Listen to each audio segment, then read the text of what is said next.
All right, welcome back. I am adjusting to US time zones. The adjustment has not been easy. I'm not sure if I got a little sick along the way or if it's the transition from the very humid and tropical climate to the very dry, and I'm definitely into fall. So I wonder if it's that. You had to be under an AC for any type of comfort for a lot of the time. I did not enjoy that actually.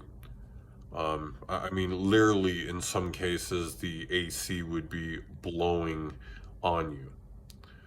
So, didn't enjoy that.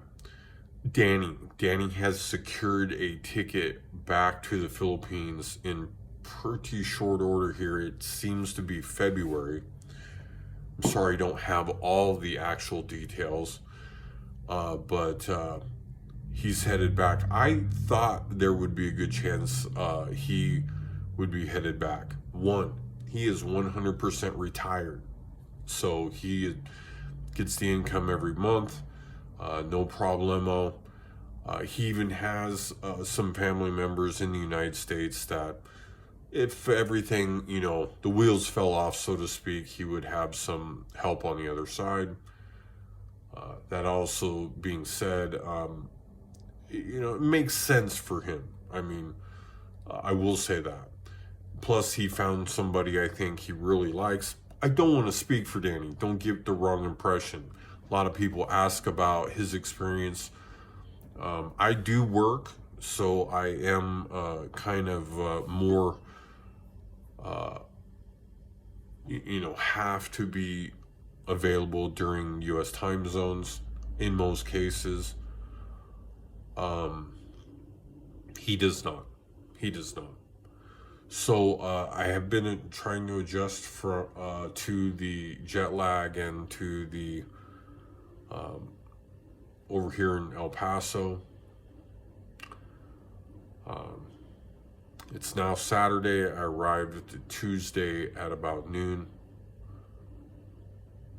People asking me about the PAL flight, and that's also kind of high stakes Danny's situation with the ticket he purchased. That one way nonstop flight was pretty good. I took that flight a few times. The nonstop is the way you want to go. If you stop in somewhere, typically they're looking to get you into their immigration, see if you'll spend a few bucks, then go out on your flight. Those carriers from those countries, notably Korean Airlines, Japan Airlines, so on. But typically, if you fly to the US from Southeast Asia, you will have a jump off point, which is typically Hong Kong, Korea, and Japan. The tickets have not been cheap because, frankly, the routes are not opened up. The routes are not opened up well in China. So that's where the ticket prices I still feel are just a little high, and your options are not as good. One airline to check out if you are thinking about taking this trip is like Cathay, probably one of the best airlines I've been on, besides my experience with PAL, this nonstop flight.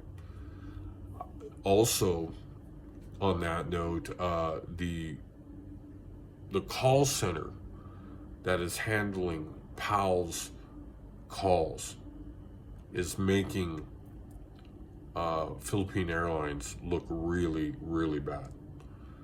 So, because my experience with PAL this whole trip was pretty good,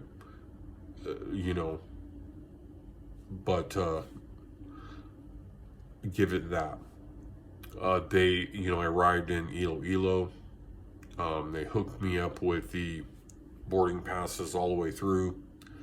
They had a shuttle going from the, what do you call it, Terminal 3 to Terminal 1 free. Walk right through in the immigration, no line. Boom. Fly out. It was a little bit of a layover. Both of the ones in Manila and in Los Angeles were pretty sizable layovers. Not comfortable, but I couldn't get out on any flights to El Paso that night. So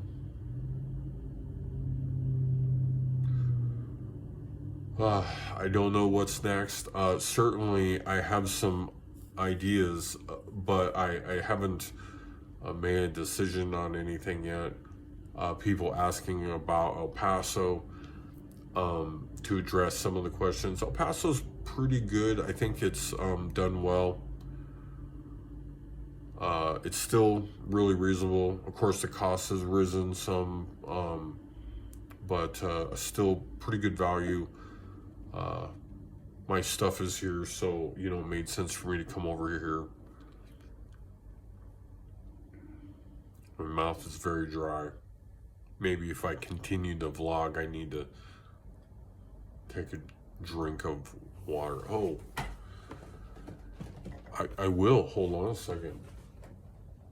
So this is one of the things that I missed about the US. This right here. Yeah, these are pretty interesting drinks. Pricey, but good. I don't know.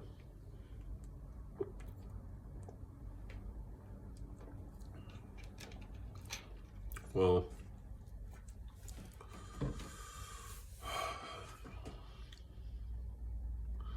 it's been a long trip.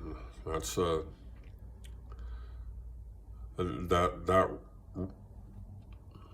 back and forth is hard.